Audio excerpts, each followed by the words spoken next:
New ways to communicate with your babies. Next. Hi, everybody. We have got a wonderful show today, especially if you've ever tried communicating with a baby. You can't figure out what their cries or their grunts mean, and they don't know the words to tell you. Well, not until now. Yes, you want to eat? Show me. Eat? Eat more? Eat, yes. She'll sign something and we say the word and then she goes, ah! You know, like, you dumb giants, you finally got it. You know? Want more applesauce? Want more? More applesauce, yeah. Today, a fascinating new form of baby talk. Kent can really relate to that. It is a way to communicate with little ones before they can even speak. It's just going to make your uterus go like this. Oh, mine? That'll be fun. Well, that'll be interesting. All right, we're going to take a break. More Northwest Afternoon coming up next. We got babies. We're talking to babies. Hang on. She taps on her mouth just to show us that she's talking about her teeth and her mouth. And we taught her to use the sign for medicine, which is like this. What if your infant could tell you she needed medicine, or your baby boy could ask you for help using his hands to express his needs? Up next, learn how to use simple sign language to communicate with babies before they can speak.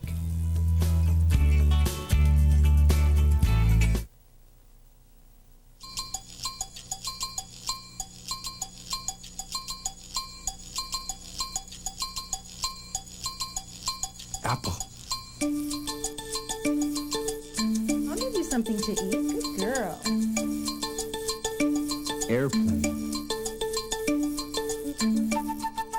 It was just incredible that a 10-and-a-half, 11-month-old child could talk back to us. It was unbelievable. And tell us what he wanted, and we could give it to him, and he'd be happy. It was just great. I think it really reduced his frustration and my frustration. Signing gives you a way to be responsive to your child. She just seems more calm and at ease and confident out in the world. Before she's been able to talk, we really understand what she wants, and it makes a big, big difference to us. Well, look who's talking. Today we're going to see how infants as young as 8 months can communicate very specific things they need, want, even before they can speak a word. This new kind of baby talk is the brainchild of child researcher Joseph Garcia, who is getting worldwide attention for his Sign with Your Baby program. And Kim Votri is a mom who taught her baby Sienna to use signs from American Sign Language. And Sienna's now a toddler, but Kim is so sold on the system, she's now teaching it to other parents. And I hope this is Sienna who's just running up to us. Somebody just comes zipping up here. You know, one of the interesting things is that, hello, Yeah, Bud, you. that's you on TV, yes. When my child was teething, you didn't really know what he was going through, because he would cry, but I wasn't really sure. But Especially at first, it's really hard to tell. Right. But you said with Sienna, she wasn't cranky at all. Why was it so easy? One of the first signs that we taught after the milk and more and eat, some of the really first ones, we decided we'd like to deal with teething a little bit differently than we did with our first child. And so we taught her to sign for medicine, and when her teeth hurt, she would pat her mouth. And so in the middle of the night even, if something came, she started crying with teething pain, I would walk in and she would just, without crying, she would just sign that she needed medicine. So she would be able to communicate with you, which is so amazing and very amazing. Yeah. When a kid can't say a word. Right. Hey, Sienna, how you doing, baby? You scared her. I didn't mean I didn't even need sign language to see that. Sitting here with Sebastian. How you doing, Sebastian? Yeah, you can be quiet. And Debbie, and you actually taught Sebastian to sign, right? What was the first thing you taught? Well, actually, he taught me the sign before I taught him anything. Oh, really? He actually was reading a book, and it had carrots and apples, and he kept going like this to me. So he's and pointing finally, to you. I twigged that he meant no to himself. And finally, I realized what he meant was give me an apple, give me a carrot. And so I got interested and heard about Joseph and learned a few signs. Now, one of the first signs you taught him was hurt, right? Yes. Why and how'd you do that? Well, it's very useful. It allows him to specify where he's got a pain, and it's a great time saver. You don't have to fumble around for half an hour knowing they're in pain, but you don't know where. He could sign pain by his knee. So he's doing it now. So it's the two fingers together. That means pain, and then you just point to where you are. Where on the body, before they have a word to say it, they can simply show you the signs. So it's very useful for teething and things like that. Yeah. And was he quickly able to do it? you have to keep at it a bit. Some of them were easier than others. I mean, he really liked playing. It was something that he really depends on their interests. So. Wow, I want to look. That's great. Hang on, Sebastian. You hang right there. We got romper room going on over here. What do we have here? Hi, how are y'all? They're looking at me like, who is this? Now, Kim. Yes. Which one is yours? Lucy. What? Lucy. All right. Now, what was the big difference? What did you see when you had her? What was the biggest benefit with Lucy? I think the biggest benefit is that when she's in her high chair and she's all done eating, she can sign all done instead of sitting there screaming and kicking and wanting down and me not knowing that. So it really makes less screaming, less yelling if you have it this way? Yeah, big time, yeah. Great. Definitely. And Wendy, how about you? Who do we have here? This is Garrett, and he's been signing since he was about 9 months old. And the first sign that he learned to sign was more. And the same thing with eating. Now, somebody who reads sign was saying he's been signing banana. Yes. What's the sign for banana? Banana is like this. Banana. Oh, now he's doing it. No, now he doesn't want it. Now he wants to play. Now he's going to give the car away. Again, what's been the big difference in your life as a result of that you can see? The biggest. Simply that he can tell me what he wants rather than just crying and me trying to guess. So same kind of thing for both of you then. Yeah, those are crackers. That's Those are crackers. Do you want some? More, Cracker. please? More, please? Now do you? More. Oh, no. You say please? Please? You say please? Just right Say that today. That was great, but you're able to teach him how to do this very quickly. I mean, so it becomes sort of a natural thing for both of them? Oh, definitely. Yeah, it's their way of communicating rather than talking. Looks like Sienna wants some more crackers, too, as well. Good thing she learned the sign for that. You know what's interesting, Kim, is what does she do? Sienna, come here and show me that. Show her how to say cracker. Show me how to, come here, sweetheart. Come here. You sit right here. Okay, can you get up there? I want you, what is cracker? Cracker is like that? What's banana? Banana like I'm peeling? Can Sienna talk? Oh, yeah. Okay, so she can, but she still remembers all the signs. We use them. What's when you got to go potty? When you have to go to the toilet? Well, no, I didn't mean for you to point back there. Well, that's a universal sign, isn't it? I thought it was this. Sienna, that's the sign I use. That's fine. When we had diapers, we used change, but we don't really use this with her too much. Okay, you don't use that. Yeah. Your son is older, and he didn't do the sign language. What kind of a difference did you notice between raising the two children then? Mostly what has been said over and over again, that your child can tell you exactly what she wants, what she's thinking. Not only that she wants food or water, but that she sees an airplane or that she hears a dog barking. I mean, it's just so interesting to get into their world. Joseph, it must be wonderful to see parents be able to develop an even closer relationship with their children at an earlier age. You feel that love, but now you can communicate. Where did you get the idea to do this? Well, you know, when I was about to have children, I wanted to be a good parent, and I knew that communication is a very important aspect of child rearing. Oh, look at what she's showing me. Show the camera. Turn that way. What, sweetie? What's that? Apple. Because you see an apple right here? Right there? Is that apple? And so you wanted to be able to communicate better with your own children. I found that many parents are afraid of doing the wrong thing, so they don't do anything at all, which is, of course, is also not as productive as doing the right thing. So I researched to find out how soon a child could have enough memory, dexterity, and cognition to communicate through hand gestures, and also what parts signs would play in that developmental process. Now, Kim, you said that the more sign was a big sign for you. Yes, definitely. She can, whenever she wants something, it's more, and she can go over and she kind of signs at what she wants. So if she wants more books, she'll go over to the bookcase and sign more. Was that the number one sign, the first one you wanted her to know? That and all done. All done? Yes. Again, so at the dinner table, she's like going, ah! Yeah, yeah. Or whenever she's sitting anywhere, she can say all done. She, when she wants to get down after we're playing, she just says all done, and she gets down. How much did more mean to the nephew, too, the difference that made to your nephew? He was 2.5, and he was very frustrated. He couldn't talk very well, and he would stand someplace and be screaming, and he was very frustrated. And my mom actually taught him the sign more in one weekend at 2.5, and his personality just did a 180-degree turn. I can imagine, because you're a little kid, you want to get that out, you want to say it, and you have nothing else either to cry or to try something else. Right, and at 2.5, everybody's like, well, he's old enough, he should be able to talk. Yeah. And he couldn't at that time. Okay, it's time for us to take a quick, let's see, Potty break? Right? So how do you teach an infant to use sign language? Come on, Sienna. We're going to find out right after this break. Cracker? Right?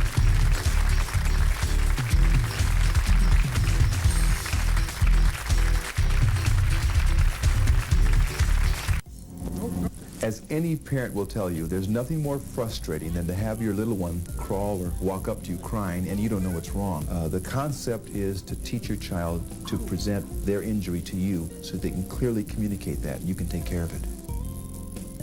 So how do you do that? How do you teach a baby to use their hands to communicate in sign language? Joseph Garcia is doing just that. And what age do you start? I mean, how old? Well, the best time to start is about 7.5 months old or 8 months, somewhere in that range. Are there certain words that you should begin with? Well, it's a good idea to pick 3 or 4 signs like more, eat, and maybe milk. And Everybody said those. more. Is more just a really good first sign? Well, you have to understand children will kind of combine a whole concept into one sign. You know, one sign means more tickle, more book, more play, more milk, more anything. Why not hurt? You know, because if they hurt in their mouth or in their belly and you don't know what to do as a parent and you're so afraid to over-medicate the child, why wouldn't you begin with that? Well, as with all the signs, you have to have experiences in order to use the signs in the proper context. And we occasionally set up a situation where I'll pretend to bump myself and put the hurt sign on my knee so the child can watch and get an association between my action and the actual discomfort that I may feel or show that I feel. So you bang into walls and you just go like that. Okay. Something like that. Okay. You can't really hold a classroom. I mean, you're not going to be able to sit there. Here's this, here's that. How do you do it? In fact, it's best not to do that. Okay. It's best not to have a training session, but just build 3 or 4 signs into your daily life. When it's time to nurse or give a bottle, milk. Then you give that. It's time to eat. You do the eat sign, and then you go ahead and feed the child. So basically, you're teaching by signing during doing the normal things. Experiential learning, yes. Mm-hmm. So what was your reaction when you got that first sign, when actually there was the first sign, Kim? What did you do? It really is like the first word or the first step. I mean, I think she signed more. I can't remember if it was more or food, but she was in her high chair. And she signed, and I mean, you just leap for joy. It's so amazing to have this communication from such a small little person. It's just that first cognitive realization, that there's a human being talking back to me. They're getting it, yeah. I'm feeling like such a bad mom. I mean, I taught my son a sign. Yeah, I know what sign you taught. We don't need to know about that. The first thing I taught him to do is go, Mamma Mia. So he just walked around the house going, Mamma That wasn't Mia. the sign I thought you had taught him, because I've seen the other sign here. What other words has Sienna used? I mean, what's been her progression of words? So the first one was probably more, something like that? More, milk. I've got a whole list of some of the signs she uses. You have, at 10 months, she was telling you when she wanted food, down, up, cat, bye-bye, and kiss.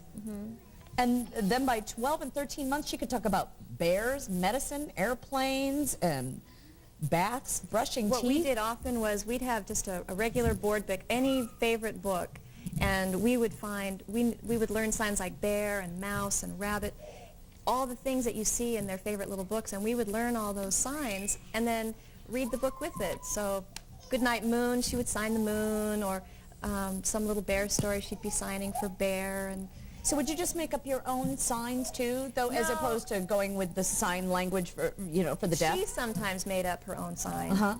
Like pig, you're supposed to do this. For piglet, she would do this. So it's like a little pig. She did chapstick. What was her sign for chapstick? She would do it like you're putting it on. That was her own, yeah. What happens to, like, a lot of moms and dads work out of the home so that the child goes to a caregiver at that point? I mean, do they get frustrated? They're going more and more and the caregiver doesn't know what's going on? Well, I think it's a good idea for the parents to extend that information to the caregiver, whether it be the immediate family or the daycare provider, to help them communicate better also, which will reduce the stress for the daycare provider if they can understand what's going on with the children. And that's a good introduction to Roz. Roz, you run a preschool? So if you could tell, I'm having a little bit of a tough time hearing you, but tell me, how do you incorporate this into your everyday dealings with the children? Well, I've taught both are you getting an echo? Because I am. I can hear you. We can hear you. Go ahead. I'm going to just turn this off. Yes, I taught 1-year-olds and I taught 2-year-olds, and the two times I would use it is when they're eating at the table, I did exactly what you were talking about earlier. We did more and all done. And on the playground, we would use things like stop, my, mine, my space. Everything was pretty much the same as Joe Garcia's book. So what kind of a difference did you notice in children that you taught this to compared to the children you didn't teach this to? I'm sorry, again? The difference you noticed in children that you taught this to compared to previous years when you didn't use this? Oh, there's a world of difference for the child and for me as well, and the teachers.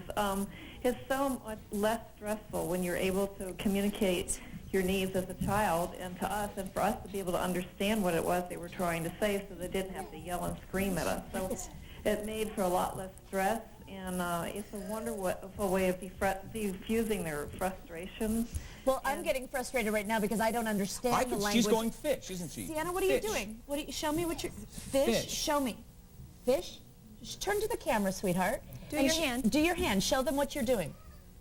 Fish. Fish. Cracker.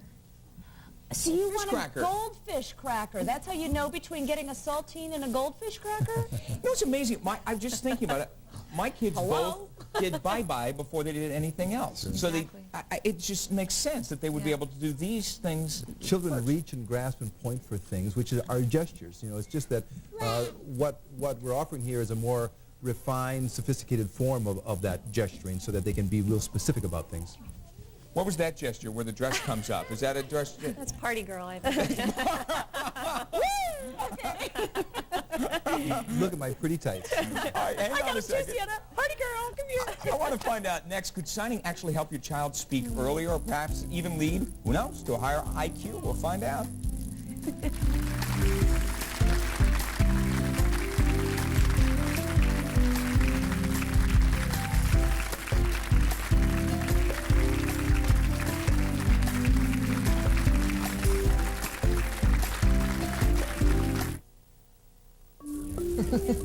Child researcher Joseph Garcia has spent years perfecting a way for parents and infants to communicate through sign language. And despite the obvious advantages of having a baby who can tell you what she wants, a lot of parents are afraid to try sign language, actually. And we've got Michelle on the phone who's got a question for you. Hi, Michelle. Hi, how are you? Good, thank you. What's your question? Well, I'm a nanny for a 17-month-old girl, and I've been teaching her sign for about 1 year. And she's shown a tremendous aptitude for learning it. The concern her parents have is that it will actually stop her from learning to speak or prevent her from speaking earlier than she normally would because she does have the ability to communicate through signs. I'll bet that is a concern that a lot of parents have, that they'll start to use their hands and not talk. What have you learned through Most parents feel that way, but in actuality, using signs facilitates the communication process, whether it be through gestures or Spanish or French or Chinese or what have you. It isn't important. It's the communication process that's important. And through the signs, the child has a very concrete concept of communication. So when they start to develop their vocal cords, then they can start to articulate the words. As a result, their communication is enhanced. And even formal studies have shown that children who sign tend to speak earlier and have more to say than those children who don't. What would you say, Kim, to that? Well, how did it affect Sienna? 100%. She, a lot of times when kids start talking about age 2, they'll start by saying dog or rock or tree.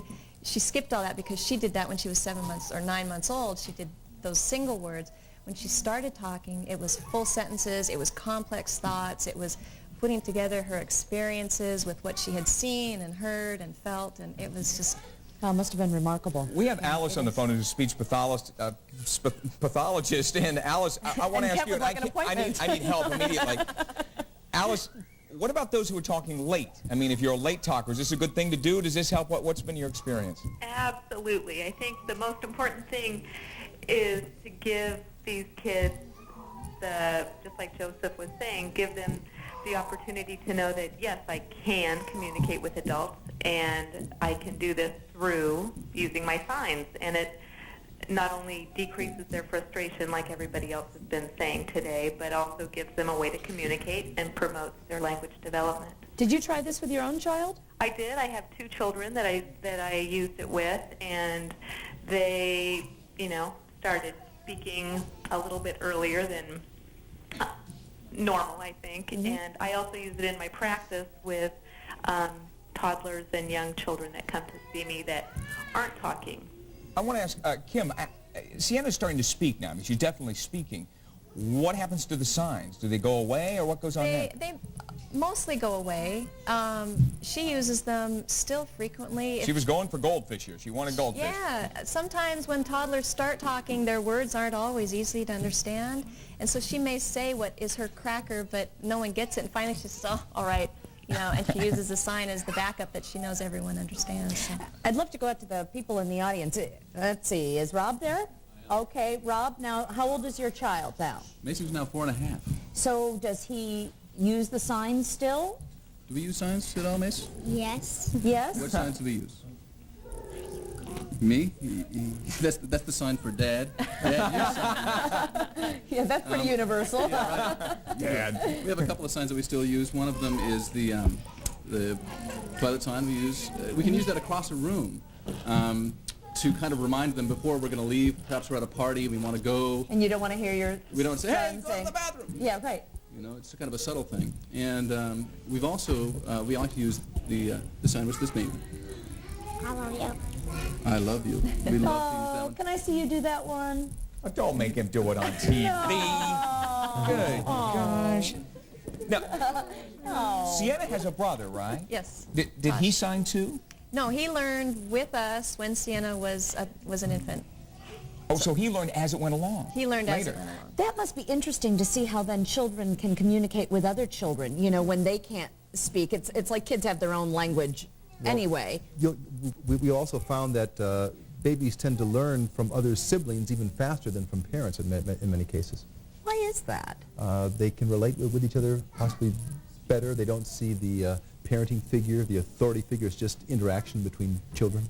I want to know, Kim, over there, Lucy had a brother who did it as well, right? Who signed as well? Yeah, he did. That work out well? Oh, yeah. So they would have these conversations going on, and you weren't part of the deal. Yeah, and he actually, when she was about 6 months old, she was, my grandmother was trying to feed her and asking her more, and he actually knows, no, Grammy, you sign more this way. So he was teaching other generations. So where's Stephanie? Is Stephanie here? Oh, hi, Stephanie. There you are.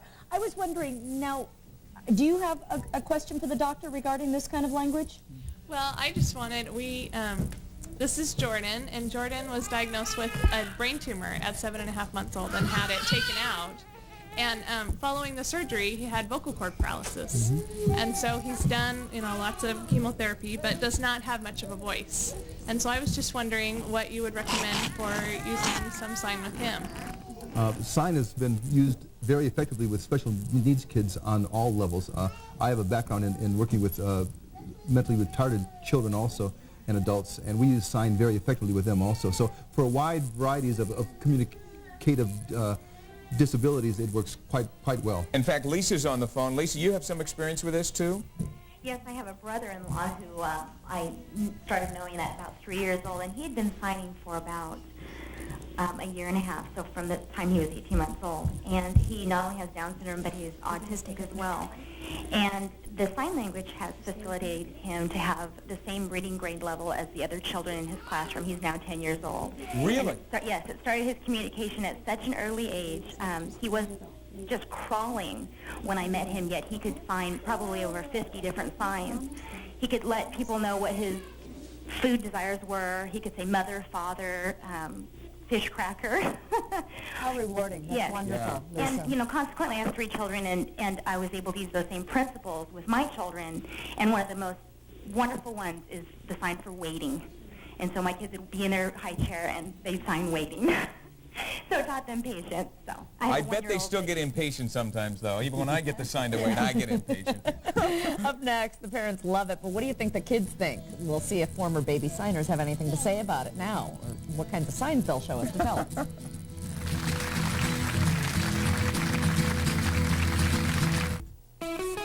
We're watching signing. This is American Sign Language taught actually to babies. Joseph Garcia came up with the idea. He's been working on it for years. And Garrett over there was signing. Wendy, what was Garrett signing for just a moment ago? He was signing because he wanted a drink of water. All of a sudden he was signing madly, and you went down and you immediately knew what he wanted.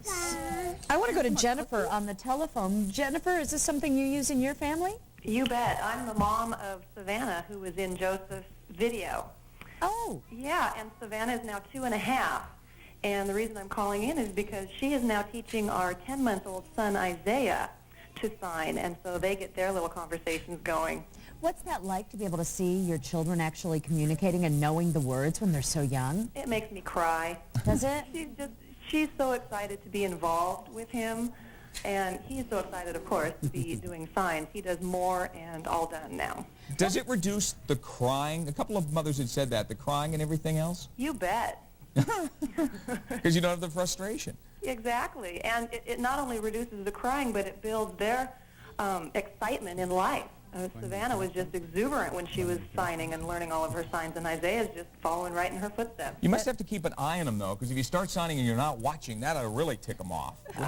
They can make noises to get you to look at them. Oh, I'll bet they can.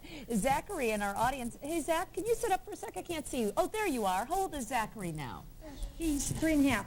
You're 3.5? You're the same age as my son. Zachary, what are some of the signs you remember? Do you remember any signs still? More. That's more? More. Drink. What else? Drink. What's that mean? Drink. Drink? That's what Garrett was doing. Garrett was going, drink, drink, drink. How do you say you want food? I'm hungry. You say hungry? Is that the tummy? Is that when you rub your tummy? Do you help Lucy? Yeah, we went to Mason a little bit earlier, and he showed us already what he remembered about this. Mason, what do you remember about signing? Do you like it? Yeah. And he's turning away, and I know what that sign is. falling Sebastian, asleep. how you doing, Sebastian? Sebastian's falling asleep right down there, too. I'm wondering, what are some of the do's and don'ts of signing? Well, one of the things I really encourage is not to have parents have their children perform for others. You mean like we're doing now? Like we're making them Yeah, do. wonderful. Right. That's just Yeah, exactly. You should only sign in context, and it shouldn't be a stressful, like, I'm going to teach you sign now. When it's time to feed, you say, it's time to eat now, let's eat, and you just say the word and make the sign. Sometimes you can even do the sign without the word, but it's good to find a balance there. And it's time to eat now, and then you feed, or it's, oh, you want some water? Okay, and then you give some water to the child. Just build it in as an experiential part of your life. One thing is, too, is don't compare your children with other children.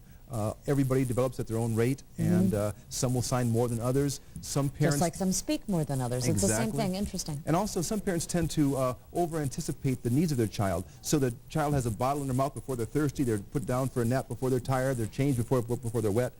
Because of the mechanistic style we have, or lifestyles we have, sometimes it reduces the ability of a child to ask for something if they don't have any needs. What's the biggest roadblock to a parent wanting to do this? Oh, the biggest roadblock is parents feel as though it's, they may have an attitude that it's for the deaf. This is for deaf babies. This is not for hearing. They have this attitude, you know, this is an tremendous gift from the deaf to the hearing, using signs, and that's why I can't take credit for this. The deaf have been doing this for a long, long time, of course. I think the biggest stumbling block is that parents feel as they have to go out and learn something new now, when they really don't. They just build in a couple of gestures each week. They add 2 or 3 on, and before they know it, they've got 60, 70, 80 signs. I love the way you put that. It's a gift from the deaf to the hearing. Exactly. Thank you so much for being here. Thank Appreciate you, Joseph. it. And thank you, parents and kids and everybody. We'll be right back.